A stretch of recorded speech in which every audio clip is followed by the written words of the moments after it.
Hello guys, আমি আবার চলে আসলাম আমাদের নানঝাও সাম্রাজ্যের রাজকুমারী স্কারলেট এবং রাজকুমার জেসনের গল্প নিয়ে। আমরা ড্রামার প্রথম পর্বে দেখেছিলাম স্কারলেট অর্থাৎ এলেনরের প্রথম জন্মের বিয়ের দিনে তাকে কিভাবে বিয়ের প্রথম রাতে তাকে বিষ দিয়ে মেরে ফেলেছিল এবং অপর একজন স্কারলেট অর্থাৎ এলেনরের ভালোবাসায় পাগল হয়ে কিভাবে তাকে মৃত্যুর মুখ থেকে পুনর্জন্মে ফিরিয়ে এনেছিল। তাহলে স্কারলেট অর্থাৎ এলেনর কি সে তার মৃত্যুর প্রতিশোধ নিতে পারবে এবং জেসন কি তার সত্যিকারের ভালোবাসাকে ফিরে পাবে? তাহলে চলুন বেশি বকবক না করে দ্বিতীয় পর্বটি শুরু করা যাক। আর আপনারা যারা প্রথম পর্বটা দেখেননি তারা এক্ষুনি গিয়ে দেখে আসুন। আর ড্রামাটি শুরু করার আগে আপনারা সাবস্ক্রাইব করতে একদমই ভুলবেন না। আসলে জেসন তো জানতো যে রাজমাতা স্কারলেটকে অপমান করার জন্য রাজপ্রাসাদে ডেকেছে এবং জেসন বলে যে স্কারলেট তোমাকে যেতে হবে না, তুমি চিন্তা করো না, আমি এত তাড়াতাড়ি মরবো না। এবং এই কথা বলার সঙ্গে সঙ্গে জেসন তো রীতিমতো কাশতে শুরু করে এবং কাশতে কাশতে স্কারলেটের উপরই অজ্ঞান হয়ে পড়ে যায় এবং তার শরীর তখন খুবই খারাপ হয়ে পড়েছিল এবং জেসনকে তখনই ঘরে নিয়ে গিয়ে শুইয়ে দেওয়া হয় এবং স্কারলেট তো জেসনের পালস চেক করে বুঝতে পারে যে এই বিষটা খুবই ভয়ঙ্কর বিষ, এইটার ওষুধ যদি না পাওয়া যায় তাহলে জেসনকে 2 বছরের বেশি বাঁচানো যাবে না। স্কারলেট তো সঙ্গে সঙ্গে কেনকে বলে যে আমাকে এক্ষুনি একটা লোহার সুচ এনে দাও এবং সেই সুচ আগুনে গরম করে স্কারলেট জেসনের কিছু ট্রিটমেন্ট করে, যার ফলে জেসন সাময়িকভাবে সুস্থ হয়ে পড়ে এবং জেসন তো সঙ্গে সঙ্গে স্কারলেটের হাত ধরে বলে যে থ্যাংক ইউ, আমি অনেক দিন পর একটু সুস্থ বোধ করছি। স্কারলেট তার হাত সরিয়ে নিয়ে বলে যে এটা এখনো পুরোপুরি সারেনি, তোমার পয়জনটা তোমার বন্যারতে রয়েছে, তাই সেটা সারানো খুবই কঠিন। এবং জেসন তখনই বলে যে তুমি কোনো চিন্তা করো না, আমি মরে গেলেও আমি তোমার জন্য সব ব্যবস্থা করে দিয়ে যাব। এবার স্কারলেট তো তখনই ঘর থেকে কেনকে বার করে দেয় এবং সে জেসনের গলা টিপে বলে যে তুমি সত্যি করে বলো তো তুমি কে, আর তুমি কি আমার আসল পরিচয় জানো? আমার সাথে তো তোমার কোনো পরিচয় ছিল না, তাহলে তুমি আমাকে বিয়ে করতে চাইলে কেন? এবং জেসন তখনই বলে যে তুমি আমাকে না দেখলেও আমি কিন্তু তোমাকে আগেও দেখেছি এবং প্রথম দেখাতেই আমি তোমার প্রেমে পড়ে গেছিলাম। এবার এই কথা শুনে স্কারলেট মনে মনে ভাবে যে ও তার মানে ও আমার আসল পরিচয় অর্থাৎ আমি যে এলেনর সেটাও জানে না এবং সে জেসনকে ছেড়ে দেয় এবং জেসনে যে তাকে বাঁচিয়েছিল সেটা তো স্কারলেট তখনও জানতো না। জেসন বলে যে দেখো, যতই আমাকে সারানোর চেষ্টা করা হোক না কেন আমি 2 বছরের বেশি বাঁচবো না, তার মধ্যে আমি আমার ক্ষমতা সমস্তটা তোমাকে ট্রান্সফার করে দেবো। এবং স্কারলেট তো বলতে থাকে যে কি বলছো তুমি, তোমার এত সেনাবাহিনী তুমি আমাকে দিয়ে দেবে? এবং জেসন বলে যে হ্যাঁ, যাকে আমি ভালোবাসি তার জন্য আমি সবকিছুই করতে পারি, আর আমি মারা যাবার পরও তুমি যত খুশি থাকো সেই ব্যবস্থাও আমি করে যাব। এবং স্কারলেট তো তখনই বলে যে না, আমি তোমাকে মরতে দেব না, তোমার ওই বিষের চিকিৎসা আমি যে করেই হোক করব। এবং তখনই জেসন স্কারলেটকে একটি বাস্ক দেখায়, যে বাস্কের মধ্যে কিনা অনেকগুলো ওষুধের গুলি ছিল। আসলে এতদিন রাজপ্রাসাদ থেকে যে অ্যান্টিডোটের গুলিগুলো পাঠানো হতো কোনোটাই জেসন খেত না। এবার স্কারলেট তো বলে উঠেছে কিন্তু তুমি অ্যান্টিডোট না খেলে তুমি কি করে বেঁচেছিলে? এবং জেসন তখনই বলে যে আমি প্রথম 2-1 বার অ্যান্টিডোট খেয়েছিলাম এবং এই অ্যান্টিডোট খাওয়ার পর আমার ব্যথা কমে যেত এবং আমি প্রায় 3 দিন ধরে ঘুমোতাম, কিন্তু তারপর থেকে আমি অ্যান্টিডোট খাওয়া বন্ধ করে দিই। এই 3 দিন আমার প্রচন্ড কষ্ট হতো, কিন্তু তবুও আমি এই কষ্ট সহ্য করে পড়ে থাকতাম। 3 দিন পর এই কষ্ট আপনা আপই কমে যেত, তাই জন্য আমি আর অ্যান্টিডোট নিই না। এবং স্কারলেট তো তখনই ওষুধটা শুকে দেখে এবং স্কারলেটের চিকিৎসা বিদ্যা নিয়ে বেশ জ্ঞান ছিল, কারণ সে যে প্রদেশ অর্থাৎ নানঝাও প্রদেশ থেকে বিলং করতো সেখানে লোকেদের এই চিকিৎসা বিদ্যা নিয়ে খুবই ভালোই পারদর্শিতা ছিল, যেটা খেলে তোমার অ্যাডিকশন হয়ে যাবে। সুতরাং তুমি যদি এই ওষুধ খেতে থাকতে তাহলে তুমি আরো ওদের কবজায় পড়ে যেতে। স্কারলেট সে ওষুধটা শুকেই বলে যে ওষুধের মধ্যে একটা অ্যাডিক্টিং পাউডার মেলানো আছে, এই ওষুধ ছাড়া তুমি আর থাকতেই পারতে না। তারা একদিক থেকে বিষ দিয়েছে এবং সেই বিষ কাটানোর জন্য একটি নেশা দ্রব্য দিয়েছে বলা যায়, যাতে জেসন সব দিক থেকে একদম কাবু হয়ে পড়ে। এবং জেসন তো সঙ্গে সঙ্গে সেই ওষুধ ফেলে দেয় এবং বলে যে স্কারলেট এখন আমার প্রাণ তোমারই হাতে, আমার প্রাণ তোমার হাতেই ছেড়ে দিলাম। এবং তখনই সেই ঘরের বাইরে যারা আসে এবং বলে যে জেসন কেমন আছে আমাকে দেখতে যেতে দাও, কিন্তু কেন তাকে ঢুকতে দেয় না এবং ঘর থেকে তো তখনই স্কারলেট বেরিয়ে আসে এবং যারা বলে যে তুমি আমাকে যেতে দিচ্ছ না, কিন্তু স্কারলেট সে ঘরে ঢুকছে, এটা কিভাবে সম্ভব? এবং জেসন বলে যে স্কারলেট জেসেনের স্ত্রী অর্থাৎ অর্ধাঙ্গিনী, ওরা দুজনে একই মানুষের সমান, তাহলে সে ঢুকবে না তো তুমি ঢুকবে। এবং যারা তখনই বলে উঠেছে তুমি এখনো ওই প্রাসাদে অ্যান্টিডোট নিতে কেন যাচ্ছ না, জেসেনের অবস্থা তো আস্তে আস্তে খুবই খারাপ হয়ে যাবে, তুমি তাড়াতাড়ি প্রাসাদে যাও। কিন্তু স্কারলেট বলে যে না আমি যাব না, আসলে আমার যাওয়ার কোনো মুড নেই, শরীরটাও খুব একটা ভালো লাগছে না। যারা বলে উঠেছে কি বললে, তোমার শরীরটা দেখে মনে হচ্ছে না খারাপ, তাহলে তুমি যাবে না কেন? এবং স্কারলেট তো তাকে পাত্তা না দিয়ে সেখান থেকে চলে যায়। তো নিজেই রাজমাতার কাছে গিয়ে হাজির হয় সে অ্যান্টিডোট যাওয়ার জন্য। যারা বলে যে রাজমাতা স্কারলেট খুবই একটা অহংকারী মেয়ে, সে নিজে এইখানে আসতে চাইছে না, তাই বলে আমি তো জেসনকে মৃত অবস্থায় দেখতে পারি না, আপনি দয়া করে অ্যান্টিডোটটা আমায় দিন। রাজমাতা বলে যে নিশ্চয়ই, এবং রাজমাতার দাসী জারার দিকে একটি বাক্স এগিয়ে দেয়, কিন্তু সেই বাক্সে দুটি ওষুধ রাখা ছিল, একটি কালো পিল এবং একটি সাদা পিল। যারা বলে যে এই দুটো ওষুধ কিসের জন্য, এবং দাসীটি বলে যে কালো ওষুধটা হচ্ছে জেসনের অ্যান্টিডোট আর সাদা ওষুধটা হচ্ছে একটা বিষ, যেটা তোমাকে স্কারলেটের খাবারে মেশাতে হবে, অর্থাৎ তোমাকে স্কারলেটকে মারতে হবে, আর দেয়া হলে তোমাকে দুটো ওষুধই দেয়া হবে, না হলে কোনোটাই নয়। ফলে যারা রাজমাতার এই শর্তে রাজি হয়ে যায় এবং এই ফাঁদে পা দেয়। এবং যারা তো সঙ্গে সঙ্গে গিয়ে কেনের কাছে ওষুধটা দিয়ে আসে। কেন কিন্তু তখনও জারাকে জেসনের সঙ্গে দেখা করতে দেয় না, এবং সে নিজেই সেই ওষুধটা নিয়ে গিয়ে জেসনকে দেয়। এবং জেসন তো তখনই বলে যে বাবা, জারাকে এত সহজে রাজমাতা ওষুধটা দিয়ে দিল। এবং জেসন সেই বাক্সটা খুলে বুঝতে পারে যে কিছু তো একটা গন্ডগোল অবশ্যই রয়েছে। জেসন কেনকে বলে যে কেন স্কারলেটকে বলবে যে এই কদিন একটু বেশি সাবধানে থাকতে। এবার আমরা পরের দিনের দৃশ্য দেখতে পাই, এবং আমরা দেখতে পাই যে স্কারলেট আর জেসন সেদিনকে সেজে স্কারলেটের বাবার বাড়ি যাওয়ার জন্য তৈরি হচ্ছিল, অর্থাৎ বিয়ের পর যেটাকে দিরাগমন বলা হয় সেই রকম আর কি। জেসন স্কারলেটকে দেখে বলে যে স্কারলেট, তোমাকে আজকে ভীষণ সুন্দর অপূর্ব দেখতে লাগছে, তোমাকে ভীষণই সুন্দর দেখতে লাগছে, কিন্তু আমার তোমার সঙ্গে একটা বিষয়ে আলোচনা করার আছে। স্কারলেট বলে যে কি? জেসন বলে যে আমি ওপর একটি বিয়ের করতে চাই, অর্থাৎ আমি একটি উপপত্নী আনতে চাই, কিন্তু তার থেকে তুমি সবাই মর্যাদায় বড় থাকবে, তুমি যদি মত দাও তবেই আমি বিয়েটা করব। এবং স্কারলেট তো তখনই মনে মনে ভাবে যে বাবা, এই নাকি ভালোবাসা, এই নাকি প্রথম দেখাতেই আমার প্রেমে পড়ে গেছিল, তাহলে এতই যদি প্রেম তাহলে আবার উপপত্নীর কি দরকার। এবং স্কারলেট মনে মনে এই বিয়েটা না চাইলেও মুখে বলে যে নিশ্চয়ই, তুমি নিশ্চয়ই বিয়ে করতে পারো, আমাদের নিয়ম অনুযায়ী তো একজন রাজা 3টে বিয়ে এবং 4টে উপপত্নী রাখতেই পারে, সুতরাং তোমার ইচ্ছা, তা তুমি কাকে বিয়ে করতে চাও,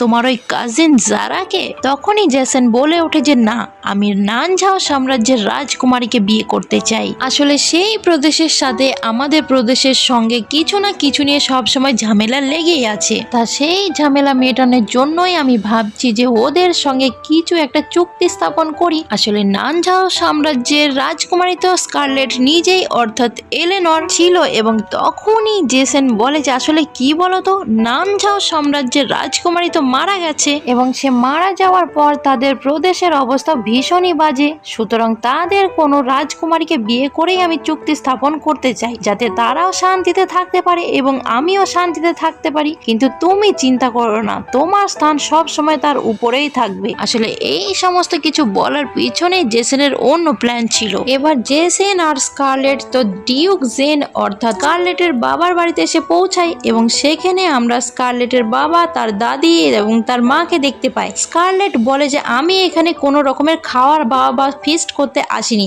আমি এখানে এসেছি যাতে তোমরা আমার কাছে ভালো করে ক্ষমা চাইতে পারো। তোমরা সকলে মিলে আমাকে ইয়াংশুর উপপত্নী বানানোর জন্য আগের দিন ফোন দিয়ে এটেছিলে, কেন করেছিলে তোমরা এরকম? এবং তখনই ডিউক জেন বলে ওঠে যে আসলেই সবকিছু তিথি করেছিল, তিথি ইয়াংশুর সঙ্গে মিলে এই সমস্ত খারাপ কিছু প্ল্যান করেছিল। এবং স্কারলেট তো সঙ্গে সঙ্গে বলে যে তিথি কোথায়, এবং স্কারলেটের একজন গার্ড তিথির খোঁজে বেরিয়ে যায়, এবং গার্ডটি এসে জানায় যে তিথিকে তার ঘরে মৃত অবস্থায় পাওয়া গেছে। তিথি নিজের প্রাণ নিজে নিয়ে নিয়েছে, কিন্তু তার ঘরে একটা চিঠি পাওয়া গেছে, যে চিঠিতে কে কিনা সে স্বীকার করেছে যে সব দোষ কিনা তারই ছিল, এবং সেই ইয়াংশুর সাথে মিলিত হয়ে সবকিছু করেছে, এতে তার পরিবারের কোনো দোষ ছিল না। এবং এই চিঠি দেখে স্কারলেট তো বুঝে যায় যে তিথির সঙ্গে কি করা হয়েছে, এবং সঙ্গে সঙ্গে চিঠিটি স্কারলেট ছুঁড়ে ফেলে দেয়। আসলে এই শয়তান দাদি আর বাবা মিলে তিথিকে হত্যা করেছে, যাতে তাদের পরিবারের উপরে সম্মান হানির কোনো আঁচ না লাগে, যাতে তাদের পাওয়ার, তাদের পজিশন যেন নষ্ট না হয়ে যায়। ওদিকে দাদি মা বাবা তো একদম ন্যাকামো কান্না করা শুরু করে দিয়েছে যে হায় রে, মেয়েটা আমাদের সম্মানের কথা ভেবে মরে গেল, সে আমাদের জন্য নিজের প্রাণটাই দিয়ে দিল। এবং স্কারলেট তো তখনই চেঁচিয়ে উঠেছে, জঘন্য, তোমরা ভীষণ বড় হিপোক্রিট, তোমাদের নিজেদের ছেলে মেয়ে সন্তানদের এইভাবে ক্ষতির দিকে ঠেলে দিচ্ছ। প্রথমে তোমরা আমার সাথে এমনটা করলে, তারপর তোমরা তিথিকেও মেরে ফেললে কেবলমাত্র নিজেদের ক্ষমতা হারানোর ভয়ে। এবং দাদি তো বলে উঠেছে, তুমি কি বলছো, আমরা ওকে কেন মারতে যাব, ও তো নিজেই নিজেকে হত্যা করেছে, চিঠিতে তো তার তো প্রমাণ রয়েছেই। এবং তখনই জেন বলে ওঠে যে না, তুমি আমাদের উপর এইভাবে মিথ্যা দোষ দিতে পারো না, তুমি ভুল বলছো। জেসন তখনই বলে যে স্কারলেট আমার স্ত্রী, তাই সে চাইলেই দোষ দিতেই পারে, ওর যাকে ইচ্ছা মন যায় ও তাকে শাস্তি দেবে, তুমি একদম চুপ করে থাকবে। এবং স্কারলেট তো বুঝতে পারে যে এরা কখনোই শোধরানো নয়, কারণ এদের পরিবারটাই একটা বাজে মেন্টালিটির পরিবার। এবং স্কারলেট তো তখন বলতে থাকে, তোমাদের আমি ক্ষমা করে দেবো, কিন্তু একটাই শর্তে, আমি আর তোমাদের সাথে কোনো সম্পর্কই রাখবো না, আজ থেকে আমি আর তোমাদের মেয়ে নই। আসলে ডিউক জেন ভেবেছিল সে যদি তিথিকে মেরে ফেলে এবং স্কারলেটকে যদি যত্ন আদর আপ্যায়ন করা হয় তাহলে তাদের প্রভাব শক্তি বাড়বে, কারণ স্কারলেট তো এখন জেসনের স্ত্রী, তাই জন্যই তারা ইচ্ছাকৃতভাবে এমনটা করেছিল। এবং তখনই তো কাগজ কলম আনা হয় এবং লিখে দেওয়া হয় যে স্কারলেটের সাথে এই পরিবারের কোনো সম্পর্ক থাকলো না। এবং জেসন তো তাদের তলোয়ার ধরে তাদেরকে ওই চিঠিতে টিপসই দিতে বাধ্য করে। স্কারলেটের মা তো কেঁদে ওঠে যে স্কারলেট, তুমি এমনটা কি করে করতে পারো, আমি তো তোমার মা। এবং সে কাঁদতে থাকে যে একই দিনে আমার দুই মেয়েকে হারালাম, আসলে এই সমস্ত শয়তানি করার আগে এই কথাগুলো ভাবার দরকার ছিল। যাই হোক, স্কারলেট এবং জেসন তো এই সমস্ত কিছু করে বেরিয়ে আসছিল এবং ঠিক তখনই দরজার সামনে আবারও হাজির হয় ইয়াংশু আসতেই কেন তো ইয়াংশুর গলায় তলোয়ার ধরে এবং ইয়াংশু বলে যে জেসন, তুমি এটা করতে পারো না, তুমি ক্ষমতাশালী বলে তুমি আমার ভালোবাসাকে কখনোই কেড়ে নিতে পারো না, তুমি আমার কাছ থেকে স্কারলেটকে কেড়ে নিয়েছো, আমি স্কারলেটকে ফিরিয়ে নিয়ে যেতে চাই। তখনই স্কারলেট ইয়াংশুকে বলে যে ইয়াংশু, তুমি আমার চোখের সামনে থেকে দূর হও, না হলে কিন্তু আমি তোমাকে শান্তিতে থাকতে দেব না। এবং তারা সেখান থেকে চলে যায়। কিন্তু ইয়াংশু রাগে ফুঁসতে থাকে। ইয়াংশু মনে মনে বলে যে স্কারলেট, তোমার কিন্তু আমারই হওয়ার কথা ছিল, একবার আমি আর্মির ক্ষমতা হাতে পাই তারপর সমস্ত বদলা নিব। এবং এই ভেবে ইয়াংশু তো যায় রাজকুমারী মারিয়ার কাছে, কিন্তু মারিয়া তাকে ঘরে ঢুকতেও দেয় না, সে তার গার্ডদেরকে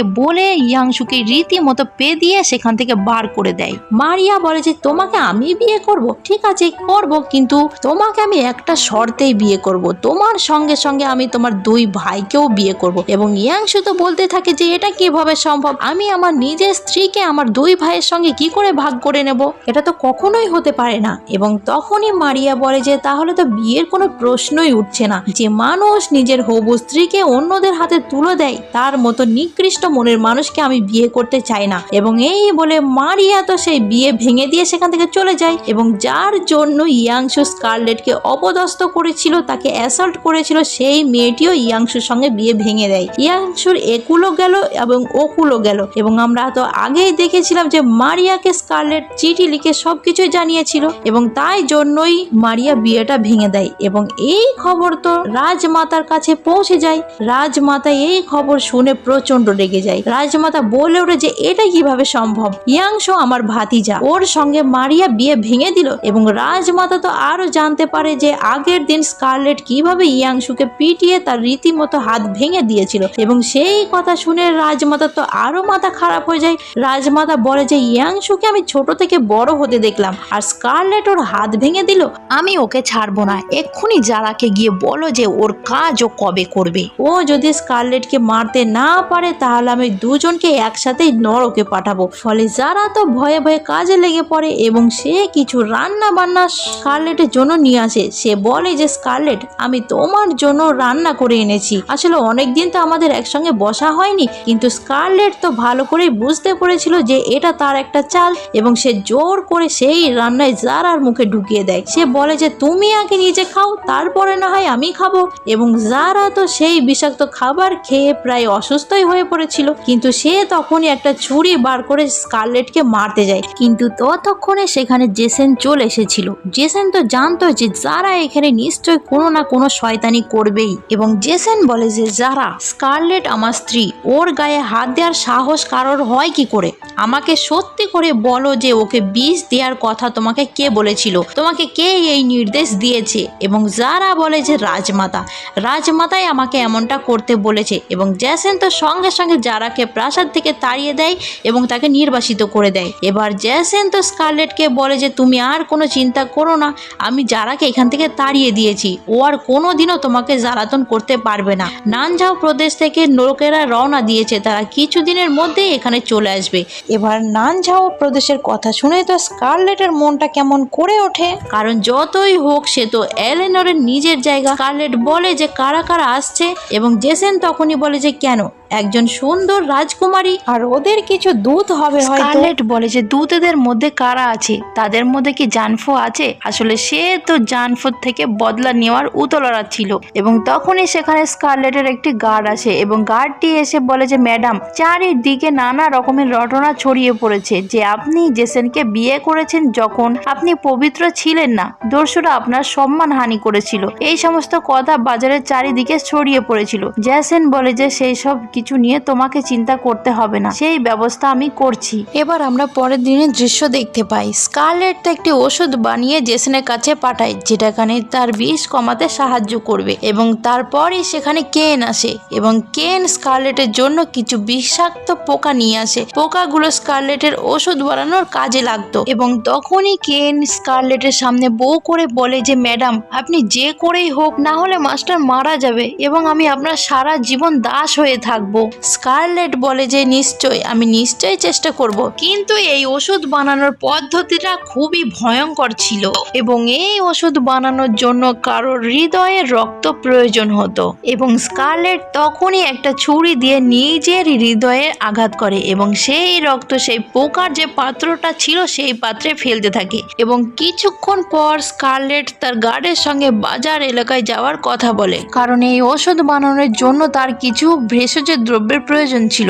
এবং গার্ডটি তখন স্কারলেটকে জানায় যে ম্যাডাম, আপনার নামে বাইরে নানা রকমের খারাপ খারাপ গুজব রটিয়েছে, আপনার কি বাইরে বেরোনোটা ঠিক হবে? এবং স্কারলেট তো জানায় যে কোনো ব্যাপার না, চলো। আসলে এই কথাগুলো ইয়াংশু চারিদিকে রটিয়েছিল, কারণ ইয়াংশু চাইছিল যাতে স্কারলেটকে খুব ভালোবেসে ফেলেছিল, তাই স্কারলেটের বিয়ে ভাঙার জন্য ওই এমনটা করেছিল। আসলে এই গজবের প্রথম পার্টটা ইয়াংশু ইচ্ছা করে সকলের কাছে রটিয়েছিল এবং দ্বিতীয় পার্টটা ইয়াংশু নিজেই রটিয়েছিল যাতে স্কারলেটের উপরে কোনো সম্মান হানির আঁচ না আসে। আসলে ইয়াংশু তো বাজার এলাকায় দাঁড়িয়েছিল এবং এই সমস্ত কথাগুলো সে লুকিয়ে লুকিয়ে শুনছিল। এবং ইয়াংশু সামনে এগিয়ে এসে বলে যে তোমরা এসব কি বলছো, জেসেন এমনটা কেন করবে? আমি ওই সমস্ত দস্যুদের লাগিয়েছিলাম, আমি স্কারলেটকে ভালোবাসতাম। স্কারলেট, তুমি সবার সামনে সত্যিটা বলছো না কেন? এবার স্কারলেট তো রেগে গিয়ে ইয়াংশুকে এক ধাক্কা মেরে সেখান থেকে ফেলে দেয়। এবং স্কারলেট তো তখনই বলে যে ও আচ্ছা, তাহলে তুমি স্বীকার করছো যে একদিনে তুমি এই কাজটা করেছিলে, তাহলে তুমি এতদিনে এই সমস্ত কথাগুলো রটাচ্ছিলে তাই তো, যাতে সবাই আমাকে খারাপ ভাবে। এবং ইয়াংশু উঠে আবারও নির্লজ্জের মতো বলতে থাকে যে স্কারলেট, তুমি আমাকে ক্ষমা করে দাও, কারণ তখন তো রাজকুমারী ও ইয়াংশুকে না করে দিয়েছিল, তাছাড়া ইয়াংশু তার কোনো উপায় ছিল না। এবং তখনই স্কারলেট ইয়াংশুকে ঠাস করে এক চড় মারে। স্কারলেট বলে যে তুমি কি আমার হাতে আজকে মরতে চাও? এবং ইয়াংশু তখন বলে যে তোমাকে ছাড়া বেঁচে থেকেই বা আমার কি লাভ? এবং ইয়াংশু বলে আমি যদি মরি তোমাকে সাথে করে নিয়েই মরবো, হলে শুধুমাত্র তুমি আমারই হবে, তাছাড়া কারণ না। এবং স্কারলেট তখনই চাবুক বার করে এবং ততক্ষণে তো জেসনও এসে গেছিল এবং সে পিছন থেকে এসে ইয়াংশুকে এক লাথি মারে এবং বলে যে জেসন স্কারলেটকে বলে যে স্কারলেট, ওকে মেরে তোমার নিজের হাতটা নোংরা করতে হবে না। এবং ইয়াংশু তো আবারও তেড়ে ফুড়ে ছুটে আসে এবং বলে যে স্কারলেট, আমাকে যদি মরতেই হয় আমি তোমার হাতেই মরবো।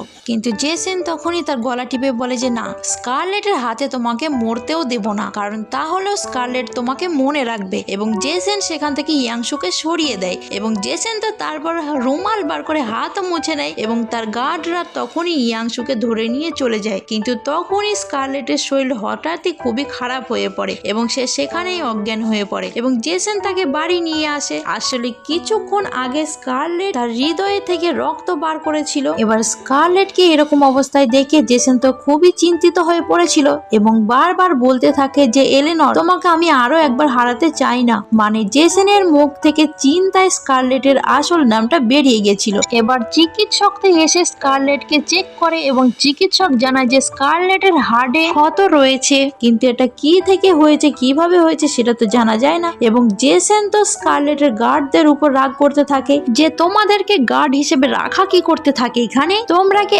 এতটুকুও খোঁজ এবং খেয়াল রাখতে পারো না যে এই আঘাতটা কিভাবে লাগলো। এবং তখনই স্কারলেটের জ্ঞান ফেরে এবং স্কারলেট বলে যে জেসন, তুমি ওদেরকে বকাবকি করো না, তুমি এখন ওদেরকে এখান থেকে যেতে বলো। এবং জেসন তো স্কারলেটকে বলতে থাকে যে স্কারলেট, এমনটা কি করে হলো, তোমার এই বুকের ক্ষত কে করলো, তোমাকে কে কষ্ট দিয়েছে, তুমি সবকিছু আমাকে বলো। স্কারলেট বলে যে এটা আমি নিজেই করেছি, আমি তোমার সব প্রশ্নের উত্তর দেব, কিন্তু তুমি তার আগে আমাকে একটা সত্যি কথা বলো, যখন আমি অচেতন অবস্থায় ছিলাম তখন তুমি আমাকে কি নামে ডাকছিলে? এবং জেসন বলে যে আমি কি নাম ধরে ডাকছিলাম, আমি তো স্কারলেট বলেই ডাকছিলাম, তুমি হয়তো ভুল শুনেছো। কিন্তু স্কারলেট বলে যে না, আমি অচেতন ছিলাম ঠিকই, কিন্তু তুমি যে আমাকে কি নামে ডেকেছো আমি স্পষ্ট শুনেছি, তুমি আমাকে এলেনর নামে ডাকছিলে, আমি ভুল শুনতেই পারি না। তুমি আমাকে এলেনর নাম ধরে ডাকছিলে। এবং জেসন বলে যে হ্যাঁ, তুমি ঠিকই শুনেছো। আসলে কি বলুন তো, রহস্য কোনোদিনও চাপা দিয়ে রাখা যায় না, ঠিকই না ঠিক একদিন বার হয়েই আসে। আর আজকের এই ড্রামাটা 2 নম্বর পার্ট এতটুকু পর্যন্তই। যদি আপনাদের ভালো লেগে থাকে তাহলে লাইক, শেয়ার, কমেন্ট করুন এবং পরবর্তী পর্ব দেখতে হলে অবশ্যই সাবস্ক্রাইব করুন। Thank you for watching.